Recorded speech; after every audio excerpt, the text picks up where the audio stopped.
Hi everyone, welcome back my channel. ಇವತ್ತು ಕಡಿಮೆ ಟೈಮಲ್ಲಿ ಯಾವುದಾದ್ರೂ ಸ್ವೀಟ್ ರೆಸಿಪಿ ಮಾಡೋಣ ಅಂತ ಬಾದಾಮ್ ಪುರಿಯನ್ನು ಮಾಡ್ತಾಯಿದ್ದೀನಿ. ಸೊ ಇದಕ್ಕೆ ಬೇಕಾಗಿರೋ ಇದಕ್ಕೆ ಒಂದು 5 ಇಂಗ್ರೀಡಿಯೆಂಟ್ಸ್ ಇದ್ದರೆ ಸಾಕಾಗುತ್ತೆ.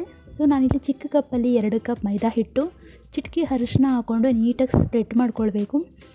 ಹಾಗೆ ಸ್ವಲ್ಪ ನೀರು ಹಾಕ್ಕೊಂಡು ನೀಟಾಗಿ ನಾದ್ಕೊಳ್ಬೇಕು. ನಾವು ಚಪಾತಿ ಅಥವಾ ಪೂರಿ ಹಿಟ್ಟಿಗೆ ಹೇಗೆ ಸಾಫ್ಟಾಗಿ ನಾದ್ಕೋತೀವೋ ಅದೇ ಥರ ನಾದ್ಕೊಳ್ಬೇಕು. ಚೂರು ಎಣ್ಣೆ ಕೂಡ ಹಾಕೊಂಡು ನಾದ್ಕೋತಿದ್ದೀನಿ. ನಾದ್ಕೊಂಡ್ಮೇಲೆ ಒಂದು 10 ನಿಮಿಷ ರೆಸ್ಟಿಗೆ ಬಿಡಬೇಕು. ಅಷ್ಟರಲ್ಲಿ ನಾವು ಪಾಕಕ್ಕೆ ರೆಡಿ ಮಾಡ್ಕೊಳ್ಬೇಕಲ್ವ. ಹಾಗಾಗಿ ಒಂದು ಬೌಲ್ಗೆ 1 ಗ್ಲಾಸ್ ನೀರನ್ನು ಹಾಕ್ಕೊಳ್ತೀನಿ. ಹಾಗೆ 4 ರಿಂದ 5 ಸ್ಪೂನ್ ಸಕ್ಕರೆನ ಹಾಕ್ಕೊಂಡು ಪಾಕ ಮಾಡ್ಕೊಳ್ಳೋಕ್ಕೆ ರೆಡಿ ಮಾಡ್ಕೊಳ್ಳೋಣ. ಸ್ಟವ್ ಮೇಲೆ ಇಟ್ಟು ಸಕ್ಕರೆ ನೀರನ್ನು ಕಾಯಿಸ್ಕೊಳ್ಳೋಣ. ಅಷ್ಟರಲ್ಲಿ ಒಂದು ಪ್ಲೇಟಲ್ಲಿ ನಾನು ಕೊಬ್ಬರಿ ತುರಿನ ತುರಿದು ಇಟ್ಕೊಂಡು, ಇದಕ್ಕೆ ನೀವು ಆರೆಂಜ್ ಫುಡ್ ಕಲರ್ ಕೂಡ ಯೂಸ್ ಮಾಡ್ಕೊಳ್ಬೋದು. ಹಾಗೆ ನೋಡಿ, ಪಾಕ ಜಾಸ್ತಿ ಏನು ಬರೋದು ಬೇಕಾಗಿಲ್ಲ, ಸ್ವಲ್ಪ ಅಂಟು ಬಂದರೆ ಸಾಕಾಗತ್ತೆ. ಸೊ ಇದು ರೆಡಿಯಾಗಿದೆ. ಹಾಗೆ ಪೂರಿ ಮಾಡ್ಕೊಳ್ಳೋದಕ್ಕೆ ಒಂದು ಬಾಣಲೆಯಲ್ಲಿ ಸ್ವಲ್ಪ ಎಣ್ಣೆನ ಕಾಯಕ್ಕಿಟ್ಟಿದ್ದೀನಿ. ಅದು ಕಾಯೋವರೆಗೆ ನಾವು ಪೂರಿನ ಲಟ್ಟಿಸ್ಕೊಂಡ್ಬಿಡೋಣ. ಫಸ್ಟು ನಾನಿಲ್ಲಿ ಚಿಕ್ಕ ಚಿಕ್ಕ ಉಂಡೆಗಳನ್ನಾಗಿ ರೆಡಿ ಮಾಡ್ಕೊಳ್ತಾ ಇದ್ದೀನಿ. ತುಂಬ ಕಡಿಮೆ ಟೈಮಲ್ಲಿ ಕ್ವಿಕ್ಕಾಗಿ ಆಗುತ್ತೆ, ಮಕ್ಕಳು ಕೂಡ ಇಷ್ಟ ಆಗುತ್ತೆ.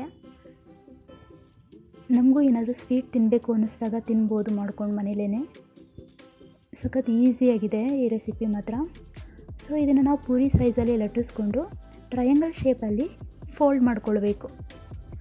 ಸೊ ಈ ಥರ ಎಲ್ಲನೂ ಕೂಡ ಲಟ್ಟಿಸ್ಕೊಂಡು ಈ ಶೇಪಲ್ಲೇ ಫೋಲ್ಡ್ ಮಾಡಿಟ್ಕೊಂಡ್ರೆ ಆಯಿತು.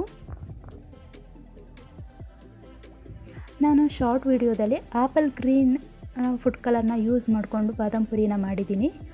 ಸೊ ಇದರಲ್ಲಿ ಬರೀ ಕೊಬ್ಬರಿ ತುರಿನ ಅಷ್ಟೇ ನಾನು ಹಾಕ್ಕೊಂಡಿರೋದು. ಆರೆಂಜ್ ಕಲರ್ ಫುಡ್ ಕಲರ್ ಇರಲಿಲ್ಲ, ಹಾಗಾಗಿ. ಸೊ ಈಗ ರೆಡಿ ಆಯಿತು. ಎಣ್ಣೆನೂ ಕೂಡ ಕಾಯ್ದಿದೆ. ಒಂದೊಂದೇ ಹಾಕ್ಕೊಂಡು ಬೇಯಿಸ್ಕೊಳ್ಬೇಕು. ಇದನ್ನು ನಾವು ಮೀಡಿಯಮ್ ಫ್ಲೇಮಲ್ಲೇ ಬೇಯಿಸ್ಕೊಳ್ಬೇಕು. ಆವಾಗ ಏನಾಗುತ್ತೆ, ಒಳಗಡೆ ಕೂಡ ಚೆನ್ನಾಗಿ ಬೇಯುತ್ತೆ. ಹೈ ಫ್ಲೇಮಲ್ಲಿ ಹಾಕಿದ್ರೆ ಮೇಲಷ್ಟೇ ಬೇಯುತ್ತೆ, ಒಳಗಡೆ ಬೇಯೋದಿಲ್ಲ. ಹಾಗಾಗಿ ಮೀಡಿಯಮ್ ಫ್ಲೇಮಲ್ಲಿ ನೀಟಾಗಿ ಬೇಯಿಸ್ಕೊಂಡ್ರೆ ಕ್ರಿಸ್ಪಿಯಾಗಿ ಬರುತ್ತೆ. ಸ್ವಲ್ಪ ಗೋಲ್ಡನ್ ಕಲರ್ ಬಂದರೆ ಸಾಕಾಗತ್ತೆ. ಸೊ ಈಗಾಗಿದೆ. ಒಂದು ಜಾಲರಲ್ಲಿ ನೀಟಾಗಿ ಎಣ್ಣೆನ ಶೋಧಿಸ್ಕೊಂಡ್ಬಿಡೋಣ.